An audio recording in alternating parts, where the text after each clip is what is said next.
पहली बात, इतनी मूर्खता छा जाती है, कोई हीरा छोड़कर कांच बटोरने लगता है। हरिनाम हीरा है, ये ऐसा हीरा है कि इसकी कीमत कहीं भी त्रिभुवन में कोई नहीं दे सकता। इतनी अमूल्य है इसकी कीमत। सब बिक जाएंगे पर इसकी कीमत नहीं दे पाएंगे। जिसके पास ये धन है, हरिनाम धन, सब उसके आगे झुकेंगे। अब कितनी बड़ी मूर्खता है, इस हरिनाम रूपी परम धन का त्याग करके हम ऐसे रुपए बटोरने में लगे हैं जिनका कहीं कोई अस्तित्व नहीं। ना ये पहले हमारे साथ थे, ना ये बाद में हमारे साथ रहेंगे, और ना बीच में हमारे साथ हैं। केवल हम उनका चिंतन करके सुख दुख का अनुभव कर रहे हैं। हमारे पास धन कम है, दुखी हो रहे हैं, बैंक में जमा है। हमारे पास इतने करोड़ है, हम करोड़पति हैं, बस इस बात का सुख। और पाने को क्या है, बिलसने को क्या है, भोगने को क्या है? जो 4 दिन की चांदनी है वो। रोज का रोज इंद्रियां शिथिल हो रही हैं, शरीर में बल क्षीण हो रहा है, श्वासें कम हो रही, उनको पता नहीं। हरि से विमुख होने पर पहली मूर्खता ये काम करती है, बुद्धिहीनता काम करती है कि वो भजन रूपी हीरा नहीं कमाने देती, संसार के भोग रूपी कांच बटोरने में लग जाता है।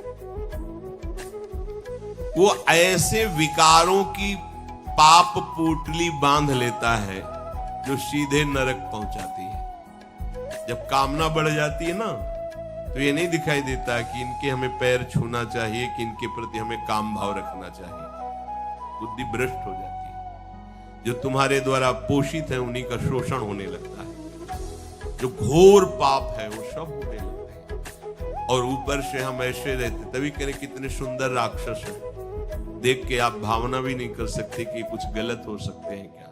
नहीं, भाव उनके ऊपर आसुरी भाव, राक्षसी भाव नहीं माने। कोई अनुजा तनुजा बहन बेटी का भाव ही खत्म हो गया, केवल भोग बुद्धि, पवित्र पूज्य भाव ही चला जा रहा है। केवल स्वाद बुद्धि, भोग बुद्धि, इंद्रियजन्य भोग मिले बस, रुपया आया, मनमानी आचरण शुरू, पाप की पोटली इकट्ठा कर रहा है। हरि विमुख संसार में झूठ बोल बोल करके, झूठे वादे करके, झूठी झूठी बातें करके वो सोचता है मैं खूब धनी हो जाऊंगा। इन सब का दंड मिलेगा। कमाई है, तुम जो बो रहे हो वही तुम्हें काटना पड़ेगा। जब काटने का अवसर आता है तब कोई नहीं होता, केवल आप होते हो। अभी आपको लगता है परिवार के पोषण के लिए हमारा कर्तव्य, चाहे धर्म से चाहे अधर्म से, हम धन कमाएं, उनको सुखी करें, लेकिन जब तुम्हारे कुकर्म का परिणाम आएगा तो तुम्हें ही सिर्फ भोगना पड़ेगा। सावधान। कह रहे हैं कि अपने ख्याल में उस सृष्टि को रचने वाले और उनके विधान को भुला देता है और अपने को सब कुछ मान लेता है। अरे कोई नहीं देखता, मनमानी आचरण, भांति भांति के शास्त्र विरुद्ध आचरण, कुकृत्य, ऐसे कुकृत्य करता है, इतना बोझा लद जाता है दिमाग में, बेखबर हो जाता है। मुर्दा जीवन, मुर्दा जीवन। भक्तों की दृष्टि में वो मृत जीवन है। जिन हरि भगति हृदय नहीं, आनी जीवित सब समानते प्राणी। कभी वो खेती करता है, कभी व्यापार करता है, नौकरी चाकरी करता है, कभी हथियार उठा करके हिंसा आदि, चोरी आदि करता है। दसों दिशाओं में अंधाधुंध पागल बना घूम रहा है, केवल वासना की पूर्ति के लिए। देश विदेश ये अपने सृष्टा, अपने स्वामी, अपने मालिक श्री हरि को विसरा करके ये धूल बनने वाले शरीर पर अहंकार करके तो नाश को प्राप्त हो रहा है। बढ़िया अवसर मिला है, इसे खो मत। श्री भगवान कह रहे जो आसुरी भाव वाले जन हैं वो मेरी शरण में नहीं आते, पाप कर्म करने से मूढ़ता को प्राप्त हो गए हैं, ऐसे लोग कभी मेरी चर्चा नहीं सुन सकते, मेरी शरण में आने की बात भी नहीं सोच सकते। बड़ी कृपा है अपने ऊपर। श्यामा श्याम की बड़ी कृपा है जो हमें रोज उनकी बातें सुनने को मिल रहा है। मानो रोज हमको जगाया जा रहा है, रोज हमें पवित्र, सत्संग से बढ़कर पवित्र करने वाला कोई तीर्थ नहीं। सत्संग सीधे हरिचरणारविंद का आश्रय और प्रेम प्रदान करता है। बड़ा दुर्लभ जगत में, संसार में ये सत्संग है। सच्ची मानिए, दुर्लभ वस्तु, सब कुछ मिल सकता है, लेकिन सत्संग बिना कृपा के नहीं मिल सकता। राम कृपा बिनु सुलभ सोई। प्रभु जिन जनों पर कृपा करते हैं वो सत्य भले समझ में ना आवे, तो आप कहोगे समझ में नहीं आएगा तो फिर बात कैसे बनेगी। सांप झाड़ने वाला जब मंत्र शुरू करता है ना, तो उसका विष उतरना शुरू, जो असली मंत्र ज्ञाता है उसको कुछ समझ में नहीं आता, जिसके सांप का जहर चढ़ा होता है। ऐसे ही माया का जहर चढ़ा हुआ, कुछ समझ में नहीं आता, क्या त्रिगुण क्या क्या बोलते रहते हैं। क्योंकि बुद्धि का जब तक अध्यात्म में प्रवेश नहीं होगा, फिर भी जैसे आप सत्संग में बैठे हो तो आपके जीवन का इस समय 2 घंटे 3 घंटे आपने संत संग, इसका क्या परिणाम? तो सत्संगत संस्कृति कर अंता, निश्चित ये संसार चक्र का नाश करके भगवत प्राप्ति करा देगा। सत्संग की बड़ी महिमा है। जो दुष्कृति होते हैं, नमाम दुष्कृतिनो मूढ़ा प्रपद्यन्ते नराधमा, बड़ा विचित्र खेल है। मनमानी आचरण भाई छोड़ो। जब तक आप अपने मन को दुलार करते रहेंगे तब तक आप समझ नहीं पाएंगे भगवत मार्ग। आपके अंदर सब ज्ञान है। आप ऐसा ना समझें कि ये किसी किसी के ज्ञान रखते हैं, भगवान सबके हृदय। आप सच्ची मानो सामग्री सबके हृदय में देते हैं, बस आपको उस सामग्री का सदुपयोग करना है, तो जागृत हो जाएगा। अच्छा बताओ, वाल्मीकि जी जो पहले रत्नाकर नाम के डाकू थे, कौन सा ज्ञान था? पर था ना उनके अंदर ज्ञान, वो ढका हुआ था अधर्माचरण करने के कारण। संत कृपा से जब नाम जप में लगे, अधर्माचरण छूटा, तो वही ज्ञान जागृत हो गया। कहा गया ब्रह्म ऋषि वाल्मीकि जी, ब्रह्म ऋषि, उल्टा नाम जपत जग जाना, वाल्मीकि है ब्रह्मर्षि वाल्मीकि जी। इतना विशुद्ध ज्ञान की भगवान की संपूर्ण लीला उनके हृदय में प्रकाशित है। और जो गोस्वामी जी ने टीका करके रामचरितमानस के रूप में सहज भाषा में लिखा, वही वाल्मीकि जी ने संस्कृत में लिखा, संस्कृत देव भाषा में। सबके अंदर ज्ञान छुपा हुआ है, बस उसे हमें प्रकट करना है। वो प्रभु के आश्रय से होता है। प्रभु का आश्रय लेने का पहला लक्षण है मनमानी छोड़ना। अगर आप मनमानी नहीं छोड़ पा रहे हैं तो प्रभु को पुकारिए, प्रभु के सामने बात रखिए, वो सुन रहे हैं। आप अपनी कुटिया में जो विराजमान श्री जी हैं उनसे बात कीजिए, उनके सामने अपनी बात रखिए कि देखो लाडली जी, मेरे अंदर ऐसी ऐसी बात है, आप जान रहे हो फिर भी आप नहीं सुन रहे, इसलिए हम सुना रहे हैं। इसको आप, अगर आपको ये पसंद नहीं तो ये बात हमारे हृदय में क्यों टिकी हुई है, हम नहीं हटा पाएंगे। लाडली जो आप कृपा करो, आप रोज प्रार्थना करो, प्रार्थना से भगवान का अवतार हो जाता है। सब मिलकर भगवान से प्रार्थना करते तभी तो भगवान का अवतार होता है। पर हम क्या करते, मनमानी आचरण करते। मनमानी आचरण ही दुष्कृत हो जाते, दुष्कृत। सुकृत और दुष्कृत। सुकृत गुरु आज्ञा के अनुसार चलो, शास्त्र आज्ञा। दुष्कृत मन के अनुसार चलो। जो मन के अनुसार चलना है वो दुष्कृत। जो दुष्कृति लोग हैं वो भगवान की शरण नहीं होते, क्योंकि उनकी दृष्टि में मुख्य चीज होती है नाशवान पदार्थ जो परिवर्तनशील है। अगर इसका अपहरण कर लेंगे तो हमको इतने रुपए मिल जाएंगे, अगर इसकी हत्या कर देंगे तो इतनी धनराशि मिल जाएगी, अगर ऐसा हमने छल कपट किया तो ये सामग्री, ये संपत्ति में। उनके सामने लक्ष्य होता है नाशवान परिवर्तनशील पदार्थ। दुष्कृति किसे कहते हैं? जिनका लक्ष्य होता है नाशवान परिवर्तनशील पदार्थ। सुकृति किसे कहते हैं? जिनका लक्ष्य होता है अविनाशी सच्चिदानंद प्रभु।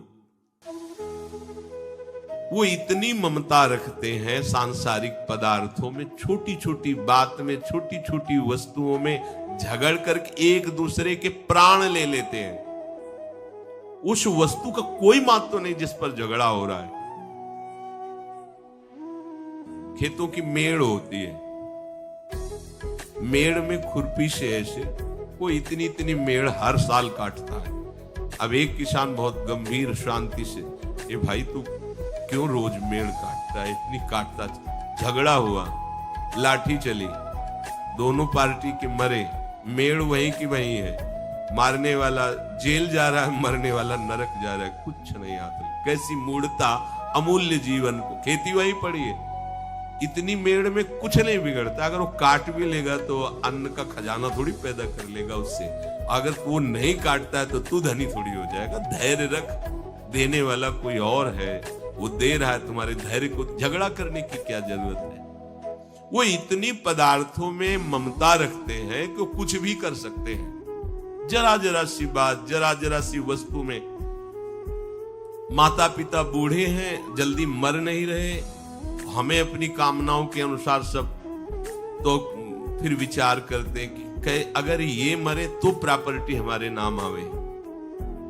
अब वो उनका अहित अमंगल, जिन्होंने उससे पाला पोषा है, उसके नाश कर। चलो ऐसा नहीं तो हमारे यहाँ वीआईपी लोग आते हैं बड़े बड़े, और फिर पूछते हैं कौन बुढ़िया बुड्ढे खांसते रहते हैं, सुनो इनको अनाथालय में छोड़ जाओ। हमारी इज्जत जाती है इनसे। बूढ़े माता पिता जिनकी अब तुम्हारी आवश्यकता है, जो तुम हष्ट पुष्ट हुए हो, उनके दुलार से अब आवश्यकता है तुम्हारी सेवा की, क्योंकि वह वृद्ध हो गए।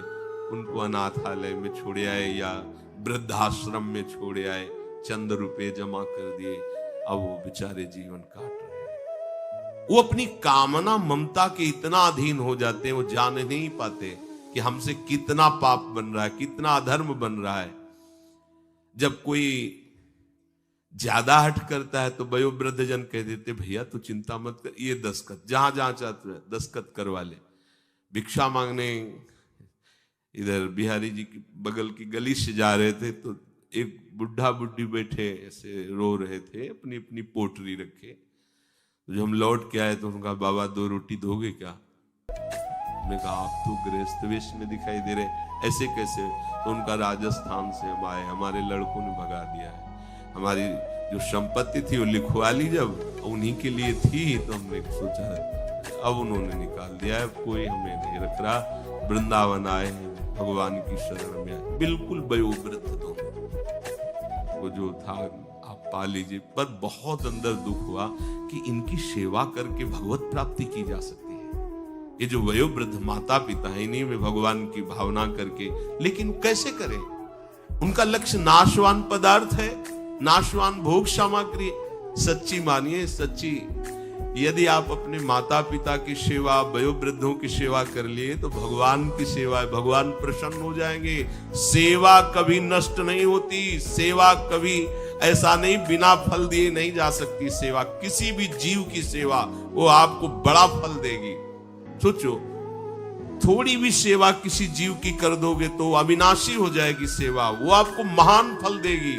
लेकिन बुद्धि भ्रष्ट है, हम मनमानी आचरण करते हैं। जहां जिनकी सेवा करनी चाहिए, जानते हो राक्षस किसे कर, मां नहीं मातु पिता नहीं देवा, साधुनते करुआ वहीं सेवा, जिनके ये आचरण भवानी ते निश्चर सम जानो, यो राक्षस हैं।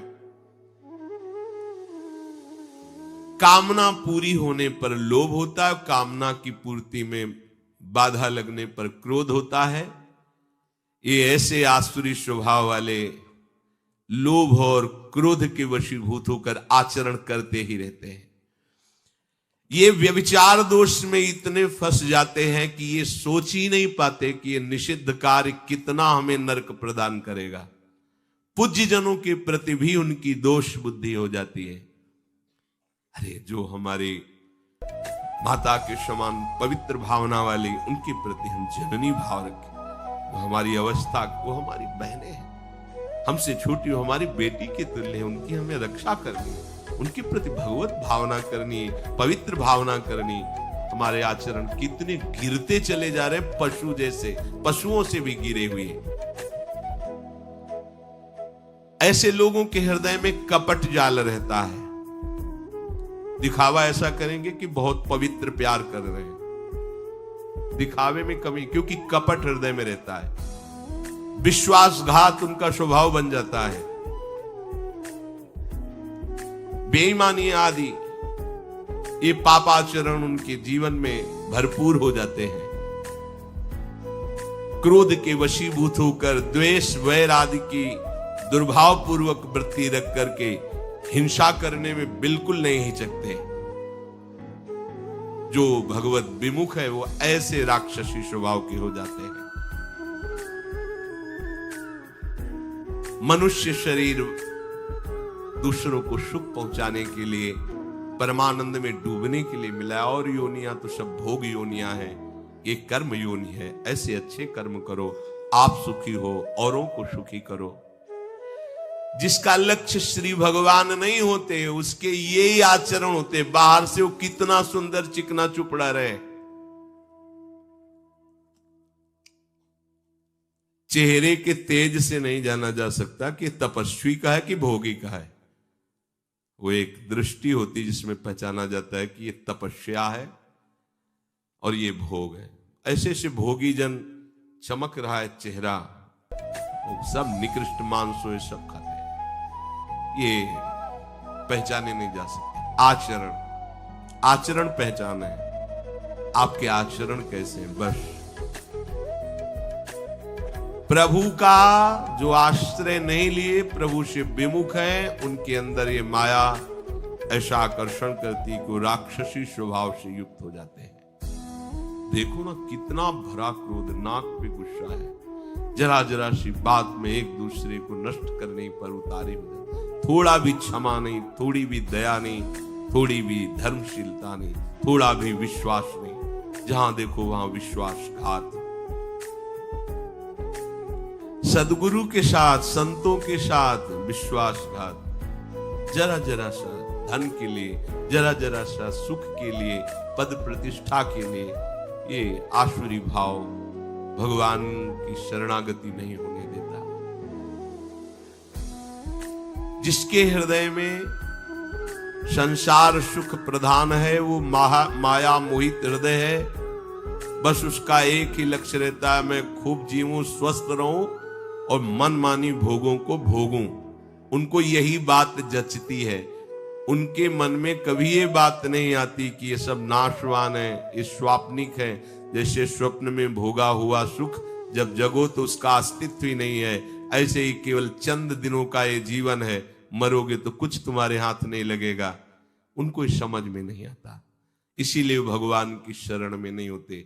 वो बहुत कृपा पात्र हैं जिनको भय लग गया है संसार से, कोई हमारा नहीं। हे भगवान मुझे स्वीकार कर लो, मुझे मृत्यु से डर लग रहा है, मुझे लोगों से भय लग रहा है, किस पर विश्वास करूं, कोई अपना नहीं। बस समझो कृपा की पहली आपके ऊपर किरण पड़ गई है, यदि आप डर गए हो, क्योंकि ये डर आपको निडर की तरफ ले जाएगा। कृपा की पहली किरण आपके ऊपर पड़ गई। यदि आपको ये लगने लगा कि अरे यहां कोई विश्वास का पात्र नहीं, जिसको देखो वही केवल शोषण करना चाहता है, जिसको देखो वही विश्वासघात कर रहा है, कैसे मैं संसार से बचूं। हे नाथ, हे करुणामय प्रभु, आप मुझे मृत्यु के भय से बचा लीजिए, आप मुझे संसार के भय से बचा लीजिए। तो जो सभी वासर नाई, प्रभु के वचन है, तो रखी हो ताही प्राण की नाई। यदि भयभीत होकर उसने सर झुका दिया, हमारी शरण में आ गया, तो मैं उसे प्राणों की तरह दुलार करता हूं। भगवान की वचन पर वो आता है जो प्रभु से विमुख आचरण करता, उसके मन में ये रास्ता ही नहीं दिखाई देता। चाहे जितना उपदेश करो, उनके असर नहीं चढ़ेगा। पाप करने वाले को एक बार भगवान शंकराचार्य जी ने देखा, दो लोग मछली मार रहे थे, एकदम एकाग्र बंशी में से जरा सा हिले, बस उसे नजदीक गए। उनका दिन भर में कितने रुपए कमा लेते हो? ऐसे चंद रुपए। किसके लिए कमाते हो? भोजन वस्त्र परिवार चलता है, चलो। 4 मठों की स्थापना आदि गुरु भगवान शंकराचार्य जी ने की है। धर्म रक्षा के लिए।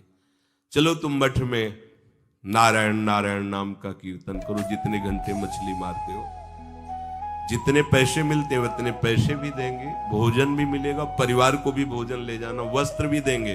बस ये काम बंद करो, मछली मत मारना।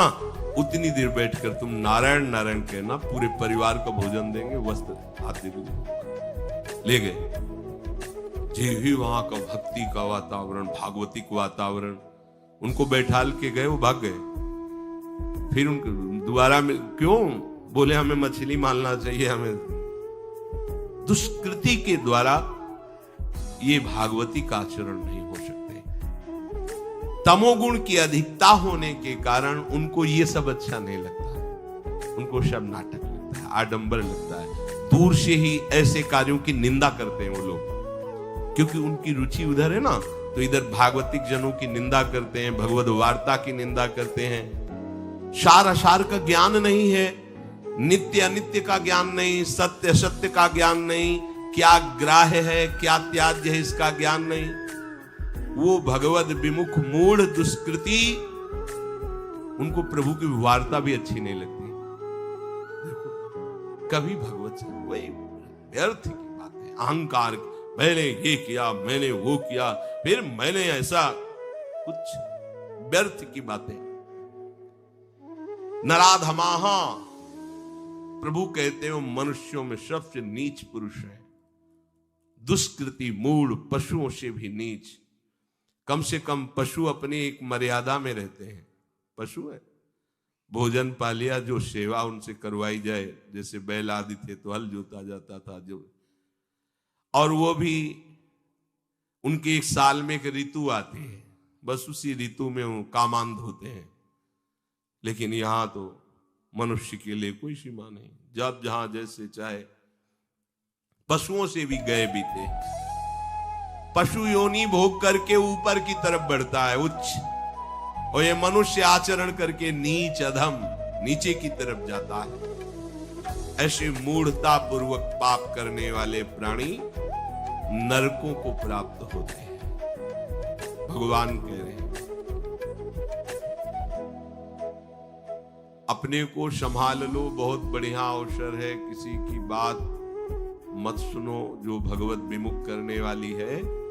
अंदर ही अंदर खूब नाम जप करो। ये मन बुद्धि बहुत बहुत गंदे हैं, ये हमको वही सलाह देते हैं जिससे हम प्रभु से विमुख हो जाएं। खूब अच्छे से देखा है इनको, चाहे जितनी इनकी बात मानो, चाहे जितना इनको आदर दो, दुलार दो, ये वही सलाह देंगे जिससे हमारा नाश हो। इनकी बात मानना बंद करो, मन बुद्धि की। मन बुद्धि को गुरु की बात मनवाओ, शास्त्र की बात मनवाओ। ऐसे प्राणियों को प्रभु कहते हैं जो दूसरों से द्वेष रखते हैं, दूसरों की हिंसा करते हैं, विश्वासघात करते हैं। ये बहुत बड़ा पाप है, विश्वासघात। कभी किसी के साथ विश्वासघात नहीं करना चाहिए। अगर वचन दे दिया है तो उसका पालन करो। कहां चल रहा है आजकल, कहां, आज तो ऐसी मूढ़ता छा रही, पता नहीं अभी ये बोल रहा है क्या बोल रहा है, इसका क्या विश्वास कि एक क्षण बाद क्या बदल जाएगा। सत्य तो जीवन में नहीं रह गया, आचरण में नहीं रह गया, वाणी में कहां से आ जाएगा।